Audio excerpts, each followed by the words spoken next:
నమస్తే. Welcome to Max TV health. ఈరోజు మనతో పాటు ఉన్నారు Fidicus homeopathy CEO and chief doctor Bharadwaj గారు. అతనితో మాట్లాడి మరికొన్ని విషయాలు తెలుసుకుందాం. నమస్తే సార్. నమస్తే అండి. ఎలా ఉన్నారు సార్? బాగున్నాను సార్. ఈరోజు మనం మాట్లాడే టాపిక్ ఆటిజం. అసలు ఈ ఆటిజం అనేది డిసీజా లేదా కండిషనా సార్? ఎక్కువ ఈ disease I don't know whether it is a disease are condition, but ఎక్కువ చిన్న పిల్లల్లో వస్తుంది అని అంటారు. అసలు ఈ ఆటిజం అంటే ఏంటి? అసలు ఇది ఎందుకు వస్తుంది? మనం ఎలా ఐడెంటిఫై చేయాలి సార్? సో ఆటిజం అనేది మీరు చెప్పినట్టు డిసీజ్ కాదండి. సో ఆటిజం అనేది ఒక సైన్ అండ్ సిమ్టమ్ కూడా చెప్పుకోవచ్చు. సో ఇది ఏంటంటే ఒక స్పెషల్ టైప్ ఆఫ్ డిసీజ్. ఇది సిమ్టమ్ మీరు చెప్పినట్లు ఒక సిమ్టమ్ కిందికి వస్తుంది, ఒక డిసీజ్ కిందికి వస్తుందనమాట. సో మనం ఎప్పుడైతే దీన్ని కరెక్ట్‌గా అర్థం చేసుకోవడం చూస్తామో, అసలు మెయిన్‌గా మనకొచ్చే ప్రాబ్లమ్ ఏంటంటే ఆటిజము చిన్న పిల్లల్లోనే కనిపిస్తుందనమాట. చిన్న అవును. పిల్లల్లో కనిపించినప్పుడు చాలామంది ఏమనుకుంటారంటే ఆటిజంకి మెడిసిన్స్ లేవనుకుంటారు. మనం అలోపతి ఏది తీసుకున్నా అలోపతిలో నో మెడిసిన్స్ ఆటిజంకి. వీళ్ళేంటంటే బిహేవియరల్ థెరపీ అంటారనమాట. సో పిల్లవాడికి ఎంత ప్రాబ్లమ్ వచ్చినా ఎక్కువ మగ మగ పిల్లల్లో వస్తుంది, ఆడపిల్లల్లో తక్కువ. సో ఎంత ప్రాబ్లమ్, ఎంత సీరియస్ ప్రాబ్లమ్ ఉన్నా కూడా వీళ్ళు గూగుల్ చేసి అంతా చూస్తే వీళ్ళకేం కనిపిస్తుందంటే ఆటిజంకి ట్రీట్మెంట్ లేదు. మీరు జస్ట్ బిహేవియరల్ థెరపీ తీసుకోవాలి అనేది మాత్రమే ఉంటుందనమాట. కానీ వీళ్ళు గుర్తుపెట్టుకోవాల్సింది ఏంటంటే హోమియోపతిలో ఎక్సలెంట్ ట్రీట్మెంట్ ఉంది. సో హోమియోపతిలో ఎస్పెషల్లీ మనము న్యూరోప్లాస్టిసిటీ అంటాం. న్యూరోప్లాస్టిసిటీ అంటే ఏంటంటే మన బ్రెయిన్ డెవలప్ అయ్యేటప్పుడు అది మారుతుందనమాట. ఫర్ ఎగ్జాంపుల్ సచిన్ టెండూల్కర్ ఉన్నారనుకోండి. 16 ఇయర్స్‌లో ఎందుకు ప్లేయర్ అయ్యాడంటే చిన్నప్పటి నుంచి ఆయన అలా ట్యూన్ చేసుకున్నాడనమాట. సో చిన్నప్పుడు దొంగతనం చేసేవాళ్ళు పెద్దగయినంక కూడా అలానే ఉంటారు. చిన్నప్పుడు అవును. మంచిగా చేసేవాళ్ళు. సో అదేంటంటే చిన్నప్పుడు మీరు ఏమైతే చేస్తారో అది మీ పెద్దయిన తర్వాత కూడా అలానే ఉంటుంది. So ability to modify brain physically, physiologically, chemically అంటామనమాట. To achieve something, to form something అనేది మనము న్యూరోప్లాస్టిసిటీ అంటాం. సో ఈ న్యూరోప్లాస్టిసిటీ అనేది పుట్టినప్పటి నుంచి 25 ఇయర్స్ వరకు ఉంటుంది. కానీ న్యూరోప్లాస్టిసిటీ మాక్సిమం ఎప్పుడుంటుందంటే 3 ఇయర్స్ టు 13 ఇయర్స్. ఇది గోల్డెన్ పీరియడ్ అనమాట.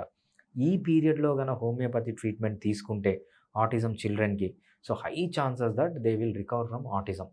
చాలామంది ఏం చేస్తారంటే ఈ ఫాల్స్ అడ్వర్టైజ్‌మెంట్‌లు చూసి లేకపోతే ఆటిజంకి ట్రీట్మెంట్ లేదని చూసి ఓన్లీ బిహేవియరల్ థెరపీ చేసుకుంటుంటారు.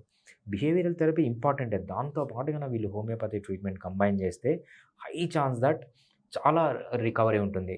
సో ఒక్కొక్కసారి కంప్లీట్‌గా ఆటిజంని కంప్లీట్‌గా తీసేయొచ్చు. ఒక్కొక్కసారి ఏంటంటే దీంతో పోలిస్తే విత్ హోమియోపతి, వితౌట్ హోమియోపతి పోలిస్తే చాలా డిఫరెన్స్ మనము రిజల్ట్స్ అనేవి బాగా చూడొచ్చనమాట. అందుకు వీళ్ళు గుర్తుపెట్టుకోవాల్సింది ఎవ్వరు చెప్పినా ఆటిజంకి ట్రీట్మెంట్ లేదనేది హోమియోపతిలో మంచి ట్రీట్మెంట్ ఉంది. సో ఆటిజంకి రావడానికి డిఫరెంట్ రీజన్స్ ఉన్నాయి. ఆ రీజన్స్ అన్నీ మనం ఐడెంటిఫై చేసి దాని ప్రకారం మనం మెడిసిన్ ఇచ్చి అదేవిధంగా కాన్స్టిట్యూషనల్ ట్రీట్మెంట్ ఇచ్చి ఎస్పెషల్లీ 3 ఇయర్స్ టు 13 ఇయర్స్ ఒక హోమియోపతి ట్రీట్మెంట్ తీసుకుంటే ఆ తర్వాత కూడా తీసుకోవచ్చు. 13 ఇయర్స్ తర్వాత కూడా తీసుకోవచ్చు. బట్ ఈ గోల్డెన్ పీరియడ్‌లో తల్లిదండ్రులు అనేవాళ్ళు ఒప్పుకొని మా పిల్లవాడికి ఆటిజం ఉందని ఒప్పుకొని హోమియోపతి ట్రీట్మెంట్ తీసుకుంటే చాలా మంచి రిజల్ట్స్ మనం చూస్తామనమాట. సార్, ఈ ఆటిజం అనేది బై బర్త్ నుంచే వస్తుందా? లేదా ఇప్పుడు మీరు చెప్పినట్టు 3 ఇయర్స్ టు 13 ఇయర్స్ అన్నారు కదా! ఈ మధ్య టైమ్ పీరియడ్‌లో వస్తుందా? లేదా బై బర్త్ నుంచే వస్తుందా సార్ వీళ్ళకి? రైట్. సో ఆటిజం అనేది న్యూరో డెవలప్‌మెంటల్ డిజార్డర్ అంటామండి. న్యూరో డెవలప్‌మెంటల్ డిజార్డర్ అంటే ఏంటంటే 25 ఇయర్స్ వచ్చిందనుకోండి అడల్ట్ బ్రెయిన్‌లో ఇంకా చేంజెస్ ఉండవు. ఆ! మన బ్రెయిన్ ఇలానే ఉండిపోతుంది. కాకపోతే చిన్న పిల్లల్లో ఏమవుతుందంటే మ ఫస్ట్ మంత్ ఉన్న బ్రెయిన్ సెకండ్ మంత్ ఉండదు. సెకండ్ మంత్ ఉన్న బ్రెయిన్ థర్డ్ మంత్ ఉండదు. ఫస్ట్ ఇయర్ ఉన్న బ్రెయిన్ ఫిఫ్త్ ఇయర్ ఉండదు. ఫిఫ్త్ ఇయర్ ఉన్న బ్రెయిన్ సిక్స్త్ ఇయర్ ఉండదు. సో వాళ్ళలో ఏంటంటే ఈ బ్రెయిన్ అనేది బాగా డెవలప్ అవుతుంటుంది. ఈ డెవలప్ అయ్యే స్టేజ్‌లో వచ్చే చేంజెస్ అనమాట. ఎటువంటి చేంజెస్ వస్తాయంటే అనటామికల్ చేంజెస్, బ్రెయిన్ స్ట్రక్చర్‌లో చేంజ్ రావచ్చు. అదేవిధంగా ఫిజియోలాజికల్ కండిషన్స్, అదేవిధంగా మనకు బ్రెయిన్‌లో డిఫరెంట్ న్యూరాన్స్ గానీ, న్యూరాన్ పాత్‌వేస్ గానీ ఉంటాయన్నమాట. ఈ పాత్‌వేస్‌లో చేంజ్ రావచ్చు. Anatomical structures, different neurological pathways, different pathologies. ఒక్క పాథాలజీ ఆటిజం రాదు. మల్టిపుల్ పాథాలజీస్ ఉంటాయి. మల్టిపుల్ పాథాలజీస్ వల్ల ఆటిజం వస్తుంది. ఆటిజంని మనం ఎలా గుర్తుపడతామంటే వేరే డిసీజ్ అనుకోండి మలేరియా అంటే ఏమవుతుంది? పారాసైట్ వచ్చి మీ రెడ్ బ్లడ్ సెల్స్‌ని చంపేస్తుంది. కోవిడ్ అంటే మనకొక పాథాలజీ ఉంది. ఆటిజంకి ఒక పాథాలజీ అంటూ లేదనమాట. ఆటిజంకి different time periods, different anatomical planes, different pathological changes ఉన్నాయి. కానీ ఆటిజంని ఎలా గుర్తుపడతామంటే మెయిన్‌గా సింప్టమ్స్ ద్వారా.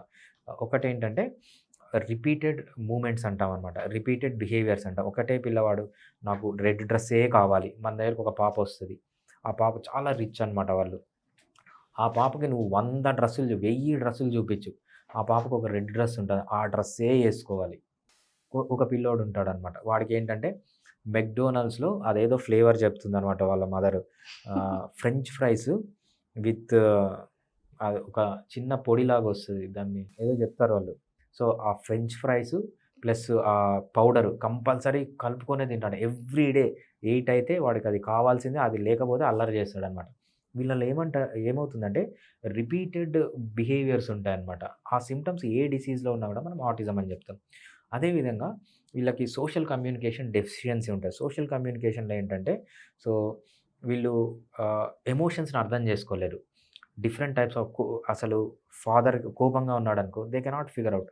ఫాదర్ ఆనందంగా ఉన్నాడనుకో దే కెనాట్ ఫిగర్ ఔట్ అనమాట. ఎమోషన్స్‌ని అర్థం చేసుకోవడం గానీ, లేకపోతే బాడీ లాంగ్వేజ్‌ని అంటే వర్బల్ లాంగ్వేజ్‌ని మనం ఇట్లా డల్‌గా ఉంటే వాడు డల్ అని, బాగా ఇట్లా ఉంటే వాడు బాగా ధైర్యంగా ఉన్నాడనే ఈ పర్సెప్షన్ కూడా వాళ్ళకుండదనమాట. సో, బాడీ లాంగ్వేజ్‌ని అర్థం చేసుకోవడం. అదేవిధంగా reading between the lines. So, మనము 'పీకే' సినిమా చూసింటామనమాట. 'పీకే' సినిమాలో ఏంటి అక్కడ 'ఐ లవ్ ఫిష్' అంటాడనమాట. ఫిష్ అంటే ఫిష్‌ని లవ్ చేస్తాడని కాదు. ఫిష్ తినడం ఇష్టమని. సో, వీళ్ళేంటంటే 'ఐ లవ్ ఫిష్' అంటే వీడికి ఫిష్‌ని లవ్ చేస్తాడేమో అని వీళ్ళనుకుంటారనమాట. అంటే లిటరల్ మీనింగ్ తీసుకుంటారు. వాళ్ళు దానికున్న ఎమోషన్స్ గానీ, లేకపోతే ఏదైతే మనం రీడింగ్ బిట్వీన్ ద లైన్స్ అంటామో అవన్నీ ఉండవనమాట. సివియర్ అంటే repeated behaviours plus deficiency in communication and understanding ఏ డిసీజ్‌లో ఉన్నా గూడా మనము ఆటిజం కింద చెప్పుకుంటామనమాట అది. ఓకే. ఈ ఆటిజం ఉన్నవాళ్ళు మొత్తం అబ్నార్మల్ కండిషన్‌లో ఉంటారు.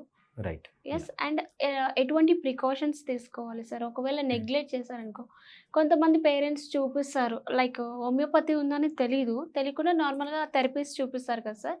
అయినా సరే యూజ్ లేకపోతే వాళ్ళేమనుకుంటారు, ఆ! సరే వీడు చిన్నప్పటి నుంచి అంతే ఇంకా మారడు అని వదిలేస్తుంటారు మాక్సిమం. సో, అలాంటి వాళ్ళకి హోమియోపతిలో ట్రీట్మెంట్ ఉందని మీరు చెప్తున్నారు గదా! రైట్. వాళ్ళు ఎటువంటి ప్రికాషన్స్ తీసుకోవాలి సార్? రైట్. సో, ఆటిజం ఉన్న వాళ్ళు ఫస్ట్ ఏంటంటే అండి, బిహేవియరల్ థెరపీ అనేది ఇంపార్టెంట్. బిహేవియరల్ థెరపీతో పాటు హోమియోపతిక్ ట్రీట్మెంట్ చాలా ఇంపార్టెంట్. సో, మనకు ఆటిజంలో 3 స్టేజెస్ ఉంటాయన్నమాట. Mild stage, moderate stage, severe stage. Mild stage అంటే ఏంటంటే, సో, వాడంతకు వాడు బతకగలుగుతాడు. కాకపోతే మనము లైట్‌గా కొంచెం సపోర్ట్ ఇయ్యాలన్నమాట. కొంచెం సపోర్ట్ ఇస్తే he can live his life on his own. ఇది ఫస్ట్ స్టేజ్. నెక్స్ట్ స్టేజ్‌లో ఏమవుతుందంటే కొంచెం ఎక్కువ సపోర్ట్ కావాలి. But he can lead his life. అది సెకండ్ స్టేజ్ ఆఫ్ ఆటిజం అనమాట. థర్డ్ స్టేజ్ ఆఫ్ ఆటిజంలో ఏమవుతుందంటే, వాడికి కంపల్సరీ పక్కన ఎవరన్నా ఉండాల్సిందే. లేకపోతే హీ కెనాట్ లివ్. అది థర్డ్ స్టేజ్ అనమాట. మనం హోమియోపతిలో ఏం చేయగలమంటే, ఫస్ట్ స్టేజ్ ఉన్న వాళ్ళు సెకండ్ స్టేజ్‌లోకి పోకుండా, సెకండ్ స్టేజ్ ఉన్న వాళ్ళు థర్డ్ స్టేజ్‌లోకి పోకుండా అంటే అది కాపాడుకుంటూ రావచ్చు. అంటే హయ్యర్ స్టేజ్ ఒక్కొక్కసారి మనము ఫస్ట్ స్టేజ్‌లో ఉన్నవాడిని ఒక్కొక్కసారి మనం కంప్లీట్‌గా క్యూర్ చేయొచ్చు. లేదంటే వాడు ఫ్యూచర్‌లో సెకండ్ స్టేజ్‌కెళ్ళే ఛాన్స్ ఉందనుకోండి. ఆ స్టేజ్‌లోకి ఎళ్ళకుండా మనము కాపాడొచ్చు. అంటే సివియర్ సింప్టమ్స్‌లోకి పోకుండా, లేకపోతే మోడరేట్ సింప్టమ్స్‌లోకి పోకుండా, మైల్డ్ సింప్టమ్స్‌తోనే మనం చేయొచ్చనమాట. తల్లిదండ్రులు తీసుకోవాల్సిన జాగ్రత్తల్లో మెయిన్ ఏంటంటే, అనవసరమైన యాంటీబయాటిక్స్ వాడడము, అనవసరమైన మెడిసిన్స్ వాడడము, అనవసరమైన కెమికల్స్ వాడడము. సో, మనం అసలు ఆటిజం ఎందుకొస్తుంది అని రీజన్ జేసినప్పుడు 100 రీజన్స్ అనమాట. చాలా ఆటిజం పైన రీసెర్చ్ జరిగింది. ఏ సైంటిస్ట్‌ని మనం టచ్ జేసినా ఒక కొత్త రీజన్ ఒస్తుందనమాట. ఒక సైంటిస్ట్ చెప్తారు. ఏంటంటే వీళ్ళలో వాసోప్రెసిన్ అనే హార్మోన్ తక్కువుంటుంది. యాహ్! ఆటిజంలో ఉన్న వాళ్ళకు ఎస్పెషల్లీ మెన్‌లో వాసోప్రెసిన్ అనే హార్మోన్ తక్కువుంటుంది. అదొక ప్రాబ్లమ్ అనమాట. అదేవిధంగా ఒక సైంటిస్ట్ ఏం చెప్తారంటే, ఈయన న్యూరాలజిస్టు ఈయన ఒక చిన్న ఎక్స్‌పెరిమెంట్ కండక్ట్ చేశారు. రాట్స్ ఉంటాయి గదా! రాట్స్ ప్రెగ్నెంట్ అయినప్పుడు దానికి అల్ట్రాసౌండ్ చేశారనమాట. అల్ట్రాసౌండ్ చేసి వాళ్ళు కనిపెట్టిందేంటంటే, ఎప్పుడైతే బిడ్డ కడుపులో ఉన్నప్పుడు రిపీటెడ్ అల్ట్రాసౌండ్స్ చేస్తారంటే, ఆ అల్ట్రాసౌండ్స్ వల్ల ఏమవుతుందంటే, మనకు న్యూరాన్స్ అనేవి పుడతాయి. అంటే మన బ్రెయిన్ అనేది ఒక చిన్న సెల్ లాగా పుట్టి, న్యూరాన్స్ అనేవి మన బాడీ అంతా ఇట్లా డిస్ట్రిబ్యూట్ అయితాయన్నమాట. అల్ట్రాసౌండ్ చేయడం వల్ల ఏమవుతుందంటే, ఈ న్యూరాన్ మైగ్రేషన్ అనేది తగ్గిపోయింది అని ఆయన కనుక్కున్నారనమాట. సో, అల్ట్రాసౌండ్ కూడా ఒక రీజన్. ఇంకొక సైంటిస్ట్ ఏం చెప్పారంటే, ఆయన్ని బ్యాన్ చేశారు కంప్లీట్‌గా. ఆయన చెప్పిందేంటంటే, వ్యాక్సిన్స్‌లో యూజ్ చేసే ఎక్సిపియంట్స్ మనం వ్యాక్సిన్స్ తీసుకుంటాం కదా చిన్న పిల్లలప్పుడు, ఆ వ్యాక్సిన్స్ ప్రిజర్వ్ చేయడానికి కొన్ని కెమికల్స్ వాడతారన్నమాట. ఆ కెమికల్స్ వల్ల ఆటిజం వచ్చింది అని ఆయన చెప్పారనమాట. ఆయన చెప్తే ఏమంటే ఆయన డిగ్రీనే క్యాన్సిల్ చేశారు. సో, అది కుట్ర పన్ని ఆయన పైన చేశారా? లేకపోతే నిజంగానే ఆయన చెప్పింది తప్ప ఇంతవరకు తెలియదనమాట. సో, ఆటిజంలో మనకు చాలా యాంబిగ్విటీ ఉంది. ఒక్కొక్కసారి ఏంటంటే, పాతకాలంలో ఏంటి మన పిల్లలు పుట్టేవాళ్ళు లేదంటే లేదు. పుట్టిన వాళ్ళు న్యాచురల్‌గా పుట్టేవాళ్ళు. ఇప్పుడేం చేస్తున్నాము? పిల్లలు పుట్టక ముందు నుంచి తల్లిదండ్రులు ఏంటంటే కెమికల్స్ వాడుతున్నారు. సో, సారగసీలని లేకపోతే ఐవీఎఫ్‌లయ్యి అని, ఐయుఐలని దీంట్లో అంతా వీళ్ళు చేసేదంతా కెమికల్స్, హార్మోన్స్. దీనివల్ల ఏమవుతుందంటే చాలా చేంజెస్ పుట్టిన పిల్లల్లో చూస్తున్నామనమాట. అంతే కాకుండా ఈ కెమికల్స్ తీసుకోవడం వల్ల బేబీ కడుపులో ఉన్నప్పుడు తీసుకోవడం వల్లే కాదు. సో, బేబీ పుట్టకముందు తల్లి, తండ్రి కెమికల్స్ వాడినా, మెడిసిన్స్ వాడినా ప్రెగ్నెన్సీ కోసం ఏంటంటే వీళ్ళు జస్ట్ పుట్టే ముందు ఏమవుతుందంటే జీన్స్‌లో కొన్ని చేంజెస్ వస్తాయి. స్పెర్మ్‌లో గాని, ఎగ్‌లో గాని కొన్ని చేంజెస్ వస్తాయన్నమాట. ఆ చేంజెస్‌ని మనం మ్యుటేషన్స్ అంటాం. ఆ మ్యుటేషన్స్ వచ్చి ఫర్దర్ ఉన్న పిల్లలు పుట్టిన తర్వాత ఆ జెనెటిక్ ప్రాబ్లమ్స్ అలానే ఉండిపోతున్నాయన్నమాట. ఇదొక రీజన్. ఇంకొక రీజన్ ఏంటంటే జెనెటికల్‌గానే వీళ్ళలో ప్రాబ్లమ్స్ ఉంటాయి. మనం కొన్ని కేసెస్ చూసామన్నమాట. First baby autism, second baby autism, third baby autism. అంటే ఆటిజంకి కూడా స్ట్రాంగ్ జెనెటిక్ కాంపోనెంట్ ఉంది. సో, ఆటిజం అనేది ఒక మల్టీ ఫ్యాక్టోరియల్ డిసీజ్ అనమాట. ఒక్క ప్రాబ్లమ్ వల్ల గానీ, సో, అంటే ఒక్క కాజ్ వల్ల గానీ, లేకపోతే ఒక్క పాథాలజీ వల్ల గానీ ఆటిజం రాదు. Multiple research. ప్రతిసారి రీసెర్చ్ చేసినప్పుడు కొత్త పాథాలజీ బయటపడుతుంది. కొత్త రీజన్ బయటపడుతుంది. ఏది ఏమున్నా హోమియోపతిలో అడ్వాంటేజ్ ఏంటంటే, homeopathy doesn't care about the disease. Symptomatic treatment మనం హోమియోపతిలో ఇస్తాం. సో, ఈ సెట్ ఆఫ్ సింప్టమ్స్ వీడికి బాడీ లాంగ్వేజ్ అర్థం చేసుకోవడం కష్టమవుతుంది. మెడిసిన్స్ మారిపోతాయి. రిపీటెడ్‌గా నేను ఒకటే డ్రెస్ ఏసుకోవాలనుకుంటున్నాడు. మెడిసిన్ మారిపోతుంది. సో, మనం ఏంటంటే టోటల్లీ సింప్టమాటిక్ బేసిస్ పైన ఆ పర్టిక్యులర్ మనకొక కేస్ వచ్చిందనమాట. బాబు అర్ధరాత్రి లేసి హమ్ చేస్తాడు. నిద్రలోంచి లేసి హమ్ చేస్తాడు. మనకు దానికి స్పెసిఫిక్ మెడిసిన్ ఉంది హోమియోపతిలో. నిద్ర లేసి హమ్ చేసే వాళ్ళకి ఈ మెడిసిను అని. సో, అంత ఇంపార్టెన్స్ ఉంది హోమియోపతిలో. హోమియోపతిలో 100 మంది ఆటిస్టిక్ చిల్డ్రన్ వస్తే 100 మందికి 100 డిఫరెంట్ మెడిసిన్స్ ఇస్తాం. కంప్లీట్‌లీ ఇండివిడ్యువలిస్టిక్. అందుకు మన దగ్గర ఆటిజంలో సక్సెస్ రేట్ అనేది చాలా ఎక్కువగా ఉంటుంది. ఏ సిస్టమ్ ఆఫ్ మెడిసిన్స్‌తో పోల్చినా. ఎవరైనా ఆటిజంకి మెడిసిన్ లేదంటే నమ్మకండి. వేరే ఏ సిస్టమ్‌లో లేదు. ఓన్లీ హోమియోపతిక్ సిస్టమ్ ఆఫ్ మెడిసిన్‌లో ఆటిజంకి ఎక్సలెంట్ ట్రీట్మెంట్ అనేది దొరుకుతుంది. చాలా బాగా ఎక్స్‌ప్లెయిన్ చేశారు sir. Thank you so thanks much. అండి. చూసారు కదా ఫ్రెండ్స్, మీ హెల్త్ గురించి మీకేమైనా డౌట్స్ ఉన్నా, మీకు ఎలాంటి సమస్యలతో బాధపడుతున్నా కింద స్క్రోల్ అవుతున్న నెంబర్‌కి కాల్ చేయండి. అపాయింట్మెంట్ తీసుకోండి.